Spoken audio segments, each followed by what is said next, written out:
10 years later, and what do I have to show for it? Nothing.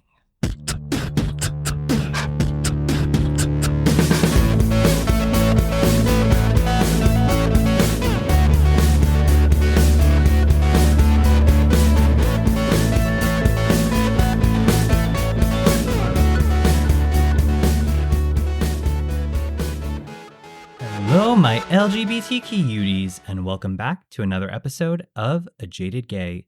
I'm Rob Lovelace, and today I am a jaded gay because the water company in Philadelphia decided to just dig up my street out of nowhere to put in new water pipes. They literally showed up on a Friday, put up signs saying no parking from now until TBD, literally said TBD on it. And then over the course of the next week, they just dug up the pipes, and without telling anybody on the street, they just randomly turned off the water throughout the week. One day, the water was turned off in the middle of running my dishwasher, which if you listen to past episodes, you already know I have issues with that. And then the one day I was in the shower, and luckily I was pretty much done. But as I was getting towards the end, I started noticing the water was starting to slow down. And I'm like, I better hurry up. And literally, I just finished washing my hair before the water went out completely. So it was so annoying. And now there's just an ugly slab of pavement in the middle of the street. They didn't pave the full street. So I'm hoping they'll come back to finish paving the street because right now it's a mess. But at least I'll have fresh water, I guess. Anyway, from fresh water to fresh out of the closet, today I thought I would share with you my coming out story. So this Friday, October 11th, marks National Coming Out Day. And actually, October 9th marks my 10-year anniversary of coming out. I can't believe it's been 10 years already. I was such a sad little Twinkie thing back then. Oh my gosh. But anyway, last October, I started rolling out monthly bonus episodes on the Patreon. And the first one I did was talking about my coming out story. And it got some good feedback, and some people thanked me for sharing something personal like that, saying it was important to have stories like that being told out there. So I thought I would share this previous bonus episode as a full-on regular episode. So it'll give you just a little sampling of what you can get on the Patreon, but also to kind of share the story. So we'll be getting into it in a minute, but before we do, let's pull the tarot card.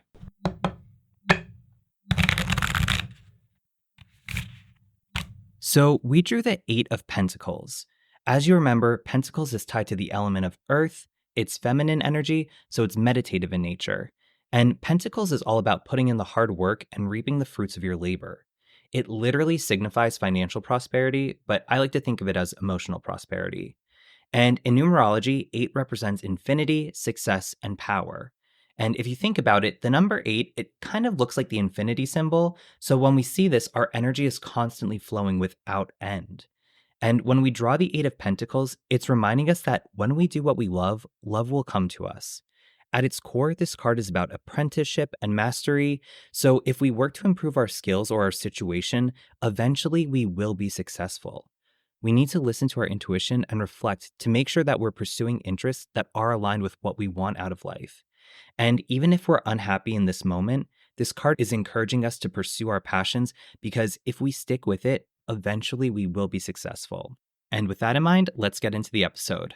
Like I said, I recorded this a year ago. I think it was actually one of the first things I recorded when I first moved into my house, so the audio may not be as up to snuff as it is now. But like I said, this was the bonus episode in October 2023 about my coming out story, so I hope you enjoy it. Hello, my LGBTQ cuties, and welcome to the first bonus episode of A Jaded Gay podcast. I know it's been a long time coming because I think I launched the Patreon back in December, January, and this is the first bonus content. So I'm sorry I've been a little slow, but let me start off by saying thank you so much for subscribing to Patreon. I really appreciate it. I hope you enjoyed your t-shirts if you got one of those and the ad-free episodes a day early. I really don't know, how these formats are going to go for the bonus episodes. It might just be me talking. Normally when I do a regular episode, I just, kind of script it out in advance, do my talking points. But with this, I'm kind of just, freeballing it. I'm just going to talk and see what happens. It could be great. It could be terrible. But you know what? I think that's how life goes. Anyway, so if you're listening to this, it's probably around the time of National Coming Out Day. So happy National Coming Out Day. I hope you're breaking down closet doors everywhere. And like I teased in this week's episode, this is my coming out story, which was a little bit of a disaster. So obviously we all know, our sexual awakenings, little, signs we might have been gay when we were younger, feeling different. I'm kind of skipping past all that stuff, and I'm going to go right into when I started making the conscious decision to come out to myself. And then everyone around me, well, not everyone, it was a little staggered there how we did it, but you know what I'm getting at. So let's begin. I almost said the wrong year. The year is 2014. I had just turned 21. It was June 2014. It was my 21st birthday. And I was sitting around the table with all my friends. We're going to have some drinks. And my one friend, Sarah, who has been on this podcast, actually, she did an episode back in February, the Surviving a Breakup episode. She was, she's my bestie. She was with me right by my side at my 21st. And things were getting serious with her boyfriend. She had just graduated college. I was going into my senior year, and my senior year was a little different because I had done a lot of credits, my senior year of high school, and then some extracurricular stuff throughout college. So I was actually graduating a semester early. So that fall of my quote unquote senior year would just be one semester. So Sarah had graduated college already, and she was moving to Philly with her boyfriend at the time, and things were getting serious with them. And I forget what happened. Oh, you know what it was? I think she was going to meet her boyfriend's family in Florida, which was a big deal because he was really close with these people and she had never met them before. So, now that she had graduated college, he had graduated college a couple years before her, they were moving in together. A lot of us were kind of suspecting that she might be getting engaged. And she ended up not getting engaged then. It wouldn't be for another, I think, 2 years. And if you listen to the podcast episode, you know how that ended. So we all thought she was getting engaged. So my birthday was a Saturday. We're talking about that. Oh, great, blah, blah, blah, whatever. Sunday morning, I'm driving to New Jersey because I was living in New Jersey at the time, doing an internship. So I was living at my grandmother's house in New Jersey. So the day after my 21st celebration in Pennsylvania, drove back to Jersey because obviously Monday was coming and I had my internship. And I remember driving to Jersey and just thinking to myself, like, I really want to date somebody. I want to feel wanted. I want to feel loved. I had never had really any relationship experience before that. I did have a girlfriend for I think a month in high school. We kissed on the mouth, pecked each other twice. And our only date really was we went to a movie. I think it was the last song with Miley Cyrus. But, so yeah, I never really had a real relationship. And now I'm seeing, at that time, a lot of my friends had some more serious relationships. We were kind of past the high school, boyfriend, girlfriend, immature dynamic, and seeing people actually finding serious partners and talking about settling down, which is crazy to think because that was almost 10 years ago. And a bunch of those people who had relationships at the time are no longer in them, and for a good thing because, we've grown and matured even further over the years. But regardless, I was starting to feel kind of lonely and wanted to experience that myself. And I knew that I had definitely had some attractions to men, but I didn't think that it was that I was gay necessarily. I mean, I think I feared that because for me, being gay could not be an option because I'd grown up religious. I knew they said it was wrong, whatever. So when I'm at my grandmother's house, I decide, you know what? I'm in New Jersey. I decide to myself, I forget how I got to this conclusion, but I think a lot of gay men have gone through this at some point, saying that, you know what? Maybe I'm bisexual. Maybe that's what this attraction is to men. And obviously bisexuality is a real thing, but I think a lot of us tend to go to bisexuality, at least for myself. I wanted to say I was bisexual because in my mind, that meant that I was still half quote unquote normal. Half of me still could like women. And so I figured, I'm in New Jersey. I'm away from all my friends back home. I'm away from my college in Pittsburgh. No one knows me here except my cousins who I know they're straight. They're not going to be on dating apps. I'm let me download a dating app and, I'll use the summer to date some guys, maybe kiss a little bit here and there. And then after the summer, I'll go back to Pittsburgh, finish out, my senior year, and I'll just date girls from then on out. This will be my little fun experimentation summer. And then I'm done back on the straight and narrow. So I downloaded Grindr because it was the only gay dating app I had heard of. I thought it was a gay eHarmony. You can imagine my surprise/horror when I'm seeing shirtless pictures everywhere. People are talking about sex. I had heard positions like top and bottom, which I had no idea what they meant at the time. I was very sheltered from gay culture. But what did I do? Like any self-respecting gay boy, I posted a headless torso picture on Grindr, and I got some attention for it. And that was something different for myself too. And I don't know if I talked about this in the body image episode, but I had always been very self-conscious of my body. I'd always felt very ugly and stuff. And that like spring leading up to that summer, I kind of changed a little bit. You know, I'd started working out more at the gym. So I definitely noticed my body was getting a little bit more toned. I wasn't just like anorexic skinny anymore like I used to be. I had gotten LASIK about 9 months prior. So I no longer had bad glasses. You know, I was starting to grow a little facial hair. You know, I got a nicer haircut. That's when I started doing like the fade on the side. So I didn't have just like this like moppy mess on my head. And I got some attention on Grindr for it. Like people were telling me how attractive I looked and stuff. And even when I eventually sent a face picture, which was the scariest thing, because like anytime I sent a face picture, I thought it'd be like Pretty Little Liars, where all of a sudden A has my picture and she's telling everyone that I'm on Grindr. But people like compliment me and tell me, oh my God, you're, you know, hot or this or that. And that was very unusual for me because I'd never heard those things in my life before. And while it was nice, I kind of viewed it more as validation, which isn't a good thing. That like, oh, I need to keep myself looking this way if I want to get the attention of others. Like, forget a personality, because you're messaging people on an app. That's what they're going to see. They're not getting your personality. So I went on a few dates there in Jersey, and not like real dates, like met a guy to walk around the park who actually knew my cousin. He was like a year younger than me. So I was 21, he was 20. And he kissed me, and it was like super intense in a good way. Like, it felt like nothing compared. I mean, it was like just a, you know, gentle kiss. It wasn't like, you know, sloppy makeout or anything, but it was just such an intense feeling. Like my heart started racing, my stomach dropped, like I felt attraction feelings and all these things I never felt with any of the girls I'd kissed in the past. But it was also scary because I realized how much I liked that. So then he and I stopped talking.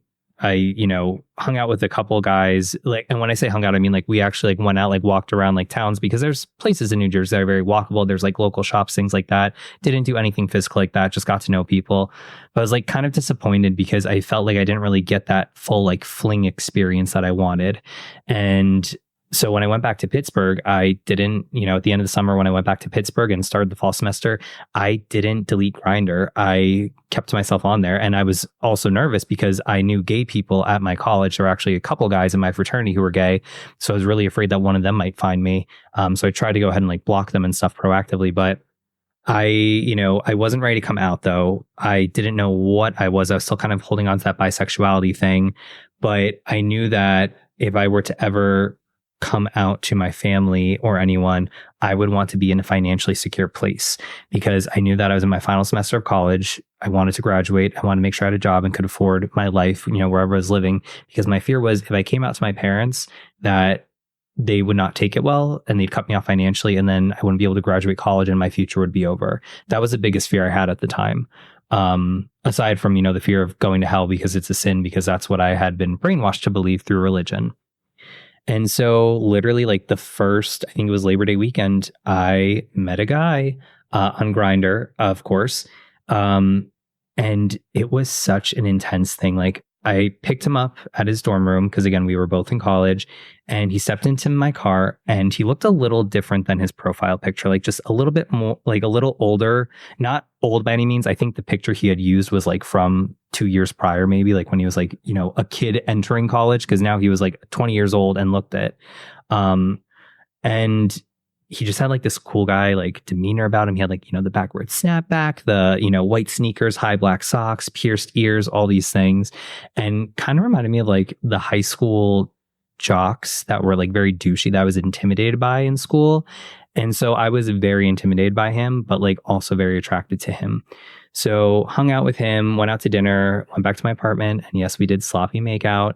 And I never heard from him after that. We, you know, I waited a couple of days and texted him, and we texted on and off and made plans. But then he like canceled on me last minute. And I said, you know, let me know when you want to hang out again. And he said, yep, we'll do. And never did. I mean, it kind of sucked. I remember being a little sad, but I was just like, let me just keep on going through Grindr. Well, then a month later, came back into my life. He's like, hey, want to hang out again? I was like, oh, sure. So we hung out a couple times and things felt really, you know, were really good. I think it was like 2 weekends in a row. And my graduation was coming up at the end of that year. So it's now like early October. And in my mind, keep in mind, I never really dated before. I'm thinking, oh, wow, we've hung out 3 times and I really like him. I want him to be my boyfriend. I mean, not right now, but maybe by December, blah, blah, blah. But I thought to myself, like, if he is going to be my boyfriend, I'd rather come out to my parents now before I have a boyfriend, because it would be a little bit less of a shock to the system. Like, I think it would be easier to come out and then a couple months later have them meet somebody I was dating versus coming out and being like, oh yeah, I'm in a relationship too. At least that's what I thought of. I don't know. And so I decided to write a letter because I'm a writer. And I also had a few other things to tell them. I kind of just wanted all the secrets off the table. Around that time, I also wanted to get a tattoo. I have a stencil styled bull in between my shoulder blades. Not because I'm a Taurus, I'm a Gemini. But I got it because I think I talked about this in the body image episode. I struggled with anorexia for like 6 years, from like 14 to 20. So the summer going into my junior year of college is when I don't want to say got over it because it never really goes away. But when I started viewing food as fuel and trying to eat the right amount of calories, get the right amount of like protein and fat content, and was lifting weights because I wanted to build like a muscular body. And so, that whole year, summer 2013 to summer 2014, I just started feeling really good about my body from working out.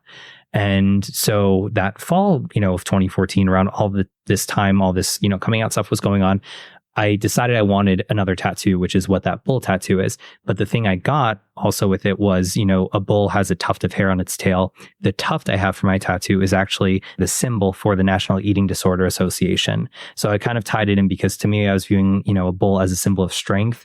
And then I was getting the NEDA, NEDA symbol as a tuft. So kind of tying that all together there.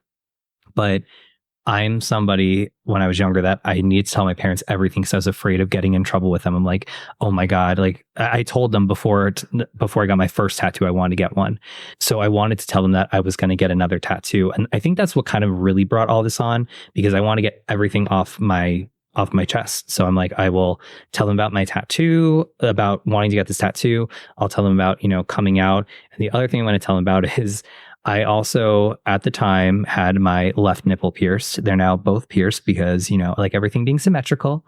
But yeah, I had my left nipple pierced, and they didn't see me this. I got it pierced like February 2014. And obviously I was working all summer, so they didn't see me shirtless. So I kind of just wanted all the secrets off my chest. So I decided to write them a letter, and I thought it was a good little letter. I actually tried finding it in my email to see if I had it saved, but I must have deleted it years ago because that letter brings me so much shame. And just, if I read it, I can feel myself get like embarrassed all over again because it was very vulnerable. But I, start off by saying like, I'm the happiest I've ever been, blah, blah, blah, this and that. And so I started telling them some things. I said, I have struggled, I want to let you know, I'm getting a, tattoo, and I'm getting it because of this, because I struggled with anorexia. And I never formally had that conversation with my parents, but I know towards the end of my big struggle with it, they were starting to get concerned about my body weight, and telling me that like I needed to gain weight and that I was too skinny, and that they weren't, happy if I wasn't eating enough and things like that. So I told them about that, and I told them about the nipple piercing, and then I told them I was gay. And I can't remember, it was like long. Like I wrote it by hand. Actually, I wrote it by hand the one night when I was waiting to hang out with that guy. He was going to come over to my apartment. So I wrote it by hand and then I typed it up. But it was literally like the episode of Friends. It was like 18 pages front and back. It was pretty long. I think when I typed it up, it was only 3. But it was just, I don't know. And I guess the tone got a little bit more serious towards the end. But like, I think like I remember like apologizing in it because I felt like I had let them down, and like saying, like, I don't think it's a sin, but like I'm nervous about it, blah, blah, blah. And like my biggest fear was like, oh, people are going to treat me differently. So I was like, I don't want you to treat me differently. You can still like make gay jokes, blah, blah, blah, this and that, which as I've gotten older, like, let's ease up on those actually. It's, you don't get a free pass for that. Let's all be a little kinder. But my biggest fear was just I was throwing off their life, not that this was something that I was being open to them about my own life. So I was sitting on the letter for a while, and then I started, before I sent it to my parents, I was excited about this guy because we had hung out 2 more times. Oh my goodness. And so I started telling some of my friends, and the first friend I told was my big from my fraternity. He's also gay. And I told him because like, obviously since he's gay, I knew he'd accept me, but I had a little bit of a situation where there was this other guy I had gone out with once before I met the guy that I was really, crushing on in Pittsburgh. And he ended up being like legit crazy, like kind of like stalking, I shouldn't say stalking me, but he was having some emotional issues of his own, but like calling me, crying about things going on with his family. Like it was a lot. So I needed to talk to my fraternity brother about this. And like, obviously that was going to lead to a conversation about me being gay and this and that. And he was like super nice and supportive, of course. And I remember like my biggest fear too is like, I'm just afraid, like, you know, if I have kids someday, because I really want kids, like I'm afraid that people in school are going to like bully them for having two dads. He's like, no, it's not going to be that. And back in 2014, when this was all happening, you know, Obama was still president. So I'm thinking, okay, well, like we're going towards a better future. Now, these past, you know, however many years it's been a lot, and I don't have a lot of faith in people and society as a whole. But that's a conversation for another day. But yeah, so then I had come out to him. I came out to my friend Sarah, who it was a really awkward coming out thing because for me, saying the words "I'm gay" were really scary at the time. Like the first time I said it out loud to myself, I was still in New Jersey driving home one night. And I was like, I couldn't say the words out loud. I could think it in my head, but I couldn't say it. And when I actually said out loud, like I actually broke out laughing, like, oh my God, I can't believe I just said that. So all these months later, still telling other people, like gay had always been a shameful word for me because, you know, I knew growing up in my community, you know, in a small town, I knew like when people would talk about someone's gay, they'd be like, oh yeah, he's gay. Cause like it was a bad thing to talk about. Gay equaled bad. That's what I had heard growing up. So it felt very weird to say I'm gay. And it took a long time. I mean, even until the past few years, it still felt kind of awkward to say the words I'm gay. But so yeah, it was a really uncomfortable coming out with Sarah because I was like, hey, I FaceTimed her. She was at home at her parents. I'm like, hey, are your parents there? She's like, no. I'm like, so I need to tell you something. I'm gay. And I thought the phone froze for a second. And she just looks at me as we're FaceTiming. And she's like, she starts laughing. She's like, I can't tell if you're serious or not. And then I start laughing and I'm like, no, Sarah, I'm serious. She's like, I don't believe you. You're laughing. And we went like back and forth for like 5 minutes, me going like, no, I'm being serious. No, you're not really being serious. You're laughing. Ah. And then finally I got stone cold serious. And I'm like, no, Sarah, I'm gay. She's like, okay. So that was that. Told one of my good friends from back home who was my friend Rachel. And when I told her, she's like, let's be real. I knew like she would be the one to know. We like hung out every day in high school, dancing to Lady Gaga. Shocker there. And then I told one of my friends, Richard, I think he was the first guy friend I told. And that was really nerve-wracking to me because for girls, I felt like they'd be more accepting. It's like, oh, cool, I have a gay best friend. But with my straight friends, I didn't want them to think like, oh God, does he have a crush on me? Does he want to be with me? Blah, blah, blah, this and that. So I was really nervous to like tell my friend Richard, but his reaction, like, I don't know. I think he didn't know what to say, but like, I'm like, yeah, I'm gay. He's like, dude, that's awesome. I'm like, is it though? I don't want to burn in hell. But so he was very supportive. And then my friend Ryan, who actually was the one who surprised me the most, his was super, like, wasn't just like, that's awesome. Like very affirming, very kind. Like he, you know, I told him, I don't remember if he said like, thank you for telling me, but he's like, you know, I kind of always knew because Ryan's 2 years younger than me. We grew up together, me, him, and Rachel. We were like the three of us hanging out every day after school, all through elementary school, high school. And he was like, you know, I kind of thought you were. He's like, there have been points in my life where, you know, I thought you were with certain things because like, you know, you dress nice and you quote Mean Girls a lot and this and that. But there's also things that you did that I thought, okay, maybe he's not. And he's like, but like, you are who you are. Like it doesn't, you're no different to me, like telling me this. And that was really nice, honestly. And I didn't expect that from him, but it was like a really nice message to get.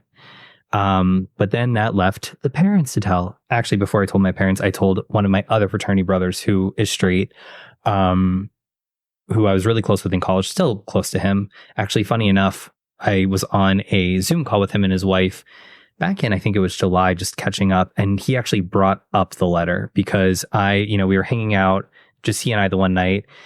And I forget how it came up. Like he asked like if I was seeing someone because I said something like alluding to it. And I'm like, yeah, he's like, oh, what's her name? And I'm like, his name is bleep. I'm not going to say his name in case, you know, gets out here. I'll decide he doesn't need to know. He knows who he is. Wrote a whole book about it. But anyway, just kidding, kind of. Not really. But so I'm like, yeah, his name is, and he just kind of looked at me. He's like, dude, are you gay? And I'm like, yeah. And he just like gave me a big hug and he was like really nice about it.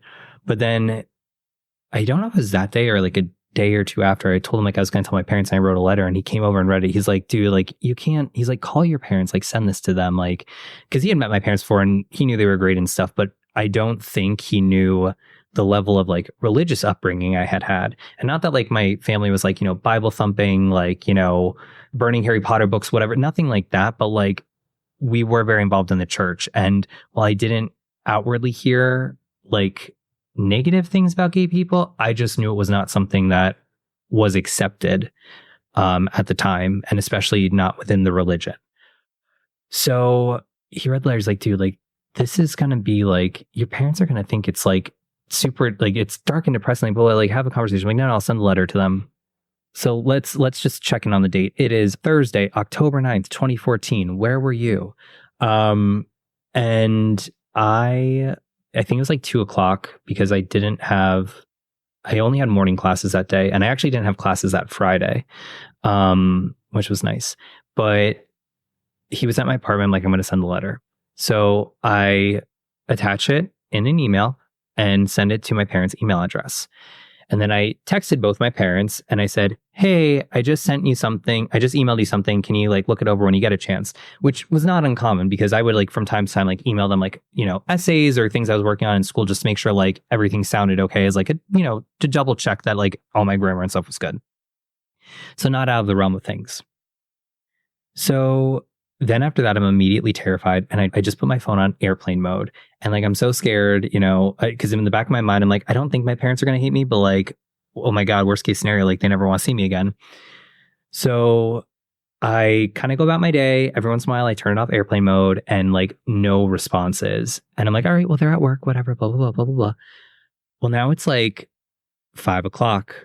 And my mom, I think, got out of work a little bit earlier, like 3 or 4 at the time with her job. I don't remember. But like now it's like 5:00, no answer. I'm like, okay, well, maybe, they're making dinner, blah, blah, blah.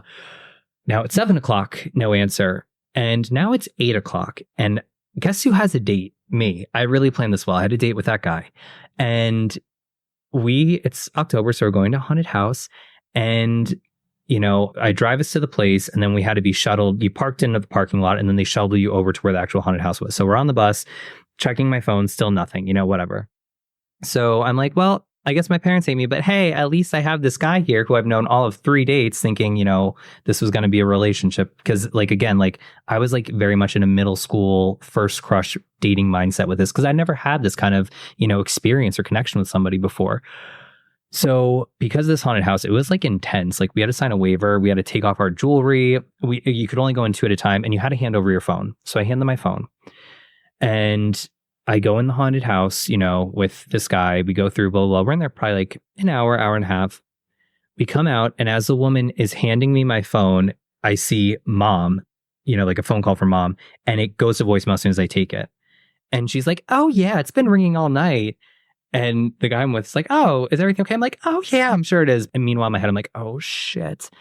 So just to kind of, before we get to the actual conversations part, a little bit of background. My parents, at the time, my dad did not have an iPhone. And my mom, with her iPhone, however her texting worked, because this happened with other group texts she was in.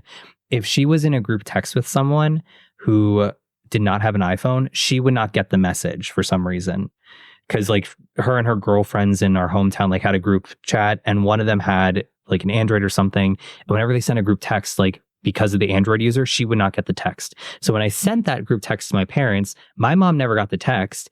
And then casually that night she was checking email. She's like, oh, Rob sent us an email. And my dad's like, oh yeah, he sent a text earlier.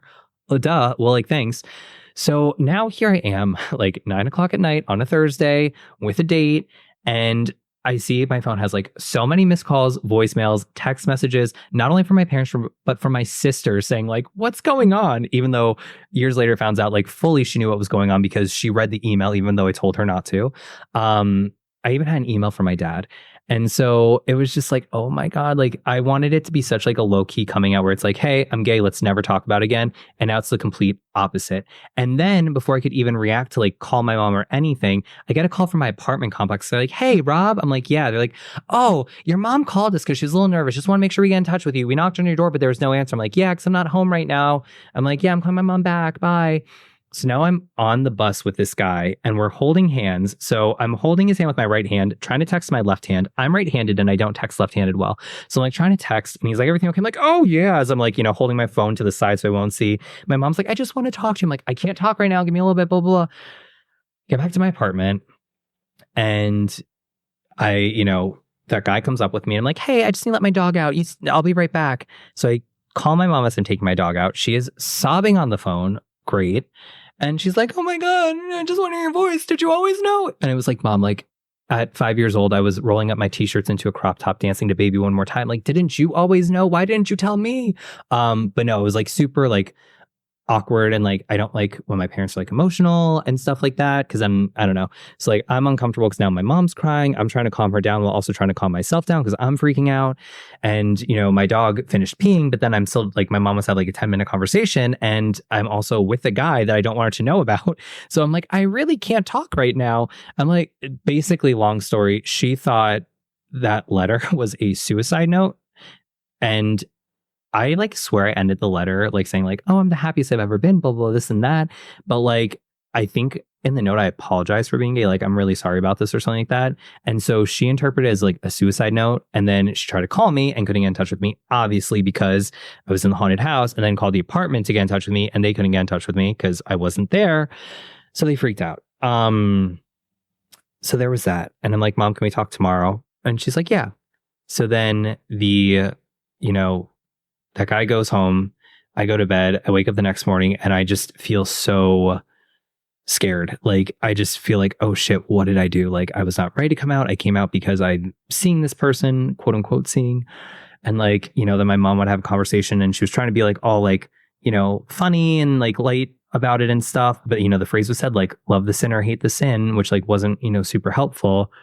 And like, all I really just wanted to hear in that moment was like, okay, you're not a bad person. You're not an abomination. You're not going to hell for this. And I remember like saying, but like, is it a sin? And she's like, I can't answer that. Like, I don't know. It's up to God. And like, that's not what I need to hear at that time.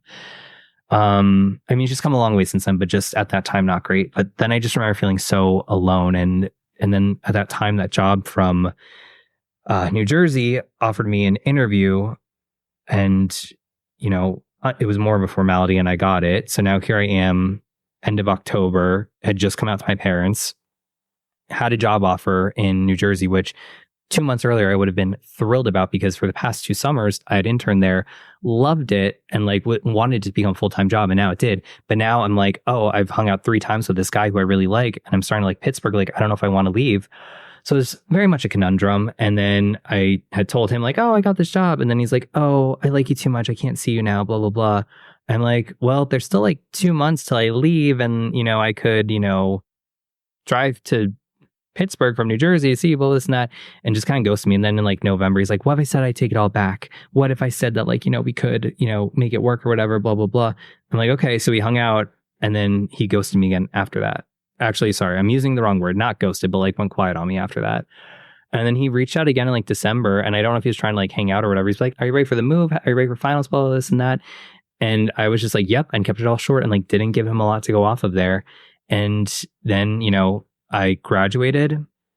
I had an empty apartment, graduated. The next morning, I packed up my shit with my family and drove 6 hours to New Jersey and moved into an apartment and was completely alone there. Like I didn't know anybody. I left behind my friends. I left behind this person I was really attracted to very intensely early on. And again, like I didn't know what dating was. So I'm like, oh my God, heartbroken. And it took a really long time to get over, honestly. And tying it back to the coming out thing though, like I felt so alone. I'm like, oh my God, like I wasn't ready to come out. I came out to my family because of this thing, and now I don't have this thing anymore. I don't feel like I can be myself around my family. Like whenever I saw them, like I went through a phase of like wearing like backward snapbacks and like making sure I lowered my voice and didn't move my hands too much when I talked, because I didn't want to come across as quote unquote stereotypical gay, because I felt extremely vulnerable, and like we just kind of didn't talk about it. And it took about probably like a year until I felt a little bit more comfortable around my family. And even beyond that, though, it's been an ongoing process of like being more open. Like when I moved back to Pittsburgh, like 9 months after that, I did have a boyfriend for a little bit, and like my parents knew about it, but like I didn't really like talking about it with them. So for me, coming out was a very awkward, big drama filled process, which I did not want. And it's been a gradual thing with my family since then. Like I never really was out at work too much. As I've gotten older, yeah, because I've been working for more companies that have like LGBTQ plus employee resource groups. Like obviously by being a part of that, people can, draw some conclusions there. But it's a never ending process. And with family is where I found it to be the hardest because, I feel like my friends, like, they love you no matter what, like they chose to be in your life. But with family, like you're joined by blood. They didn't necessarily get that choice. So I always was afraid that, family might feel obligated to stay in contact with me, even though they might think that me being gay is disgusting or this or that. And that's something I still work through. Like, I mean, it's definitely eased over the years and it should, because I mean, God, we're going on 9 years here, but, something I'm still working through, and especially in therapy too, with my new therapist, like really kind of addressing some root, anxiety and trauma and guilt and shame from, when I was younger and all that. So moral of the story, my coming out was a disaster. Like I said on the podcast episode, if you're coming out, I'd recommend doing it for you. Like every situation's different. I would not recommend waiting to date somebody to come out, because I think it puts more pressure on them. It's more of a shock to whoever you're coming out to, because it's like, oh, this person I thought I knew is gay and they're also in a relationship with somebody. I'd recommend coming out when you're single, because I think that's when you're in a place where it's like, this is on me. This is something I'm making this decision for myself. I want this for me. Nobody else is a factor other than what I want people to know about me. So that is my 2 cents. Thank you for listening to this little bonus episode. Hope you like it. Thanks again for being a Patreon member. I am going to try to continue doing monthly Patreon content on top of the episodes. So like hopefully at least one bonus clip every month. We'll see. Testing it out. This is the first time, but we'll do our best. Anyway, thank you so much for listening, and I hope you have a good one. Bye. Wow, wasn't that a fun little trip down memory lane? It's always so weird listening back to those things. Yep, out of the closet. That's my story. And connecting it back to the tarot, 8 of Pentacles, for me, this is pretty spot on. Like the card is telling us, if we do what we love, then love will come to us. Specifically, I think it means if we're our authentic selves, if we're allowing us to really embrace our sexuality and our identity, even though it may be uncomfortable having our own coming out journey, even though we may face rejection from some, it's ultimately putting us on a path of acceptance for the right people that should be surrounding us. And if we're looking for a romantic relationship, hopefully it's setting us up for that in the future. And even beyond coming out, if we're putting in the work to better ourselves, whether it's to learn new skills at work or to further our education or to just improve ourselves to be the healthiest version of ourselves, eventually we will find success. We'll get the job we want. We'll move forward in our education to the next level. We'll find that right person. They'll come around at the right time to complement us where we're at. So even though we might be unhappy in this moment, we need to trust the process and keep putting in the work to make ourselves the best versions we can be. And as always, thank you for listening. Please remember to rate, review, and subscribe. If you have any questions or feedback, you can reach out to me, rob@ajadedgay.com. For more information on this episode, along with resources, blog posts, links to merchandise and socials, all that fun stuff, you can visit the website, ajadedgay.com. You can connect with the podcast on Instagram, TikTok, SoundCloud, and YouTube @ajadedgaypod. You can follow me personally, Rob Loveless, on Instagram @Rob_Loveless. Also, if you're feeling generous, you can support the podcast on Patreon for as little as $1 a month. That gets you instant access to episodes ad-free a day early, plus exclusive monthly bonus content, just like the episode you heard today. You get stuff like that every month. How fun. If you sign up at the $3 or $5 tier, you get some additional goodies in there. Or if you just want to access the bonus episodes, you can now do so. You can actually just purchase access to those monthly bonus episodes, and they're $3 each. But if you're scared of commitment, don't worry, I get it. You can do a one-time donation on Buy Me a Coffee for any dollar amount, and both of those are @AJadedGayPod. And remember, every day is all we have, so you gotta make your own happiness. Bye!